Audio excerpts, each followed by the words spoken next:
one of the things that you hear all the time is the way that businesses are becoming more and more diverse, and that business is changing. It's not the business that that I was raised on 20, 30, 40, we won't go how long ago. But at the same time, when you start looking at the way the numbers have been shifting in recent years, you notice that a lot of what they're saying is based on an extremely small base, and also that it's maybe not as sort of upbeat as we all think. Particularly when it comes to boardrooms, where a lot of the center of power within companies. And so one of the things we're going to talk about today is obviously, how Latinos are fitting into that, and sort of what needs to be done, and how much progress are we really making. And so just to get us started, Esther, I wanted to ask, we hear a lot about the numbers, but when you think about it, corporate boardrooms are still overwhelmingly male, they're overwhelmingly white. What happened? Why have we seen such low representation among Latinos? I mean, I guess it's about 3% of boardroom seats right now, even in a time when people are saying, oh, everybody's made it and now we're moving ahead. Well, you're right, Jim. We are far behind, and the numbers are dismal. This is what I see. I look through hundreds of proxy statements and view thousands of board profiles and pictures.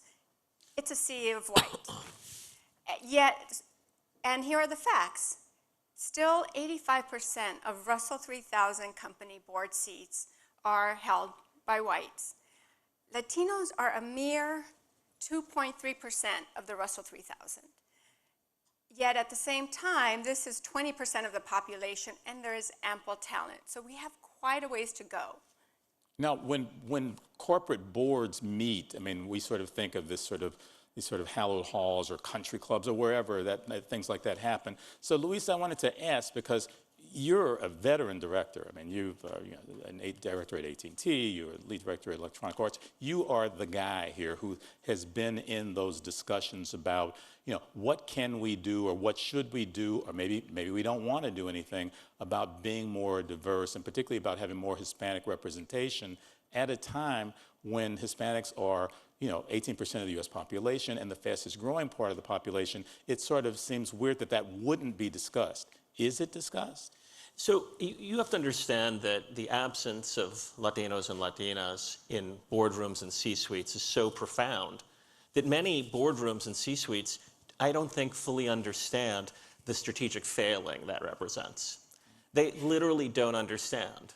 Half the growth in the country, half the economic growth of the country is driven by Latina and Latina households. When someone isn't in the conversation at all, it's hard for them to come up in the conversation. This has to be fixed. It has to be fixed not because it's an equality issue, but because companies can't persist in a world where half of future growth is going to come from one demographic and have no voices from that demographic anywhere in leadership. Well, are people actually within boardrooms, are they listening to what customers are saying? Or are they listening to what investors are saying about greater diversity? Or does it have to basically come from the people who are in that room who just make a decision, we want to change? So decisions are made in ecosystems. Those ecosystems include all those constituencies. Okay. But when the ecosystems lack at all levels, in the media, in the boardroom, among the advisors, the law firms, the investment banks, when the ecosystem is effectively devoid of Latino and Latina voices, it's very hard for the customers who are at the vanguard of understanding Latino-ness and Latina-ness, because they're the ones spending the money. Yeah. It's very hard for those voices to be heard when there's no one in those rooms who can hear them, who understands them natively, who grew up in the culture and understands the culture. Until we get critical mass in those boardrooms, we're not going to see the kind of understanding of the strategic imperative of addressing the Latino and Latina community that is just simply an economic requirement in this next generation.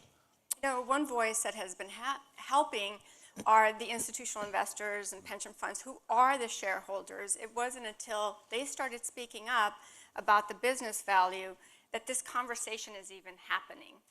But even with those voices, we're still seeing that it's not bubbling up. Latinos are being left behind. And yet there's ample talent. So there was a new survey by KPMG just last month that found that 30% of directors still believe that the barrier for them, the hurdle for them to get more diversity on the boards is lack of talent. Okay. That is a huge misconception. Now, speaking of that misconception, I know one of the things that the Latino Corporate Board, Association has been doing is looking to make sure that they can identify people who companies could consider for board membership, and also sort of helping develop, sort of executives along the way so that they will be prime candidates in the future. Tell us a little about that effort. Thank you. Yes, so the Latino Corporate Directors Association is part of the solution and a resource. We were formed by corporate directors and have a group of experienced directors as well as executives that are C-suite, P&L leaders, and those that are ready to serve on boards today that we're helping out. And by the way, we are a trusted partner and support search firms, companies, private equity to tap the talent. So we're part of the solution and the resource because this is the first time we're bringing together the most accomplished and experienced Latinos in corporate governance and leadership. So we're taking away the excuse that they can't find talent. And let's just be clear. There are 3,000 Russell 3000 companies. The idea that there aren't 3,000 exquisitely qualified Latina and Latino leaders in this country qualified to be on boards is, on a prima facie basis, ridiculous. Okay, well, let's stay with that.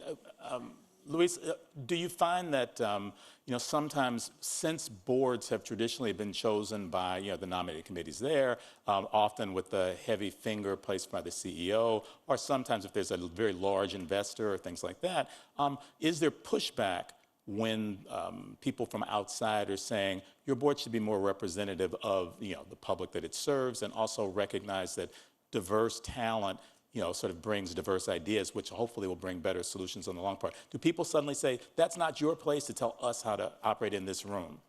I've seen a huge change on that issue in the last decade. In the last few years, I've seen an almost universal questioning of how can we persist in lack of diversity. I think people are beginning to understand that lack of diversity is a failing, a lost opportunity, in particular in the Latino and Latina community, which is so far behind every other group. I think that they look around the room and understand that that room now looks too different from what their customers look like. Okay. And so the good news on that is I don't think it's no longer an unwelcome question. Now, is the, well, we'll come back. One of the things that I've always thought about, whether it's senior management, whether it's boards, is that a lot of, sort of the way it's populated often is determined by backgrounds, networks, things like that, that people consider to be, this is the path that I would like to have seen you follow. And, whether that is school networks, whether that's, you've got a certain type of corporate experience, whether it's academic, you came from an academic standpoint, or whether, consulting. I know you came from, you were a partner at McKinsey. Whether it's in government, I know you worked in government with the Hispanic caucus, the Congressional caucus. I mean, are people opening up on what they consider to be the kinds of backgrounds that a Hispanic executive would need to have to be a corporate director, Esther? Well, I would answer that in two ways. One is you don't have to substitute one for the other. There is ample talent that has deep industry and functional expertise and brings that additional perspective. So that's on the one hand. What we are seeing as well in tracking who's getting on boards, of the Latinos that are getting on boards, half are first-time directors. So we are seeing the aperture open up more beyond CEOs, COOs, CFOs. That's a good trend. Okay. And we're seeing a slight uptick for Latinas. But I will say for Latinas, They are, of any group, the least represented with less than 1% on corporate boards, and yet they're entrepreneurial. They are driving business growth, and it is the group that really needs more attention. It has to be intentional.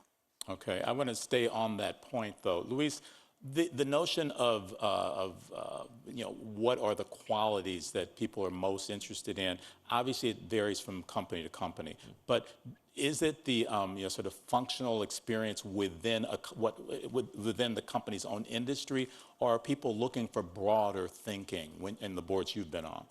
So who you want to add to a board changes depending on who you already have. If you think of it, it's about developing the right mix. So you might find yourself in a situation where what you need is someone who has mergers and acquisitions experience, because the board already has deep industry experience. Or you might need someone who has deep finance experience because your audit chair might be retiring. Okay. So,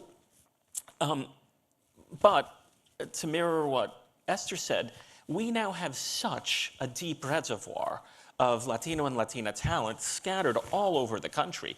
Thousands of qualified candidates, CFOs, CIOs, et cetera, that the idea that you can't find, regardless of your need, a qualified Latino or Latina candidate is absurd. Okay, so Jim, you know I love numbers, but if you look at that Fortune 1000, Latinos hold 380 board seats. That adds up to less than 250 individuals, when in fact there's thousands. We have the numbers. It ranges from 4,000 to 50,000 who could qualify for those seats. Okay. That's how wide this gap is. Are there established networks of people who are suggesting, other people who are already on board suggesting people? I mean, are there networks there that people can call on? Are you working with networks? Yeah, well, that's what we have formed, is a network. And so we've had a breakthrough year last year, making some gains. Still a drop in the bucket because we have such a wide gap to close. But we helped with about 219 board search requests. And so more people that find out about us and find the deep talent, one, they see the value once they open their, and contact us for it. And we're seeing more people interviewed. It's a change just as recently as last year. Okay. But I have to say, there are two major barriers to your question, to an answer to your question. One is that the search firms operate almost exclusively within the ecosystem of who they know. And because the search firms are Latino-free zones, they, of course, don't know any Latinas or Latinos to recommend. And so, barring their awakening and understanding that the future cannot be as the past, not for equality reasons, but for pragmatic business reasons, the search firms will continue to perpetuate the inequality you all have been speaking about all day. And then, of course, they're the boards themselves, because, of course, people operate within their networks. And when your network is not aware that the demographics of the country have changed profoundly in the last 2 decades, you're not going to be able to develop the kinds of readily available Latino and Latina candidates who you should. And our membership is committed to paying it forward and opening the doors for not only new people coming in, but for each other. And that's one of the types of networks you're talking about. Yeah. Now, one of the things that when I talk to business people about diversity, one of the things they always point to is, well, once upon a time, this was a boys' club, and it's not a boys' club anymore. So, but I'm curious, has so much, is it sort of easier for, sort of corporations to say, I'm going to deal with my gender issue first, and it's because it's a lot less familiar to me to deal with sort of ethnic issues as far as diversity is concerned? Well, look, there is room at the table for us all. And just going back to what Luis said, it's about, directors have a fiduciary duty to the shareholders and stakeholders. And if you're working with 75% of your team and leaving out 25%, you're at a disadvantage. You are leaving money on the table. In fact, I know a lot of McKinsey reports have been brought up, but they just released a report in December that found that, we're leaving trillions of dollars, $3 trillion on the table for kind of really there's a market here to be grown and developed. If you go to another country to develop a market, you have a market plan. That hasn't been done here with a market that is in our backyard. Well, we've talked a lot about what companies might want to do or do themselves. I'm curious what your own thought, Luis, is about like the California approach with SB 826 that says, that there should be certain sort of diversity goals that need to be, sort of mandated. Is that something that we have to move toward, or is that a view within companies as something that's counterproductive? I think as a last resort, these mandates end up being beneficial, but it is, I think, a failing of the system that one has to mandate something that is a strategic imperative. Okay. The idea that I have to force you through a mandate to do the thing that is going to drive your growth in the future just seems like a profound failing on the part of the people who are supposed to be building shareholder value. Yeah, I shouldn't have to force you. I have to tell you that basically the market of the future is something you should pay attention to. You would think. Yes. The market of today. Okay. Now, I know that it seems sort of maybe corny to say, we make, I feel good about progress we're making, but I just want to ask you, do you feel that we're making enough progress here? I mean, do you feel hopeful that 5 years from now, the same sort of small changes that we've seen in the last couple of years will be magnified, and that we'll be looking at something different? I'm just curious. Well, we need to have some real honest and courageous conversations. Yeah. We did a poll, a public opinion poll with other Latino business leaders and consumer groups, and found that, Americans believe that a third of Latinos are undocumented, when in fact 90% of Latinos 80% are citizens, 90% are citizens and legally here. So it's a huge misnomer. The second striking finding is that Americans view Latinos as half of us are laborers, farm workers, your gardeners, and yet, so they don't, I think this leads to a lot of conscious and unconscious bias, both for Latinos building their careers in the workplace and having that pipeline for the boardroom. I'm going to just give you a couple of quick examples because I know we're, closing in on time. But, I hear from a lot of Latino and Latina executives. One Latina grew her portfolio to $2 billion, and yet still when she walks into some rooms, they ask her to clean the tables. It's very true. Look, these polls and perceptions, that's happening today. So we have to be conscious that your perceptions drive what you value. Okay. Now, okay. Luis, what would you tell someone who was, let's say, a young person who was a young Latino or Latina who was going into the business world about what can they do? So I happen to have a son who's starting at Harvard Business School in just a few months. Okay. And I answer that question to him all the time. And I tell him that there's an inevitability to his success, collectively, his generation's success. Because inevitably, when you're half of economic growth, when you're 26% of the population, which is what the Latino and Latina share is below 25, inevitably, society is going to have to pay attention to you. The question is, when? Okay. Well, both of you, thank you so much. I would love to continue the discussion, but the clock has ticked on us. Thank you again. Thank you all.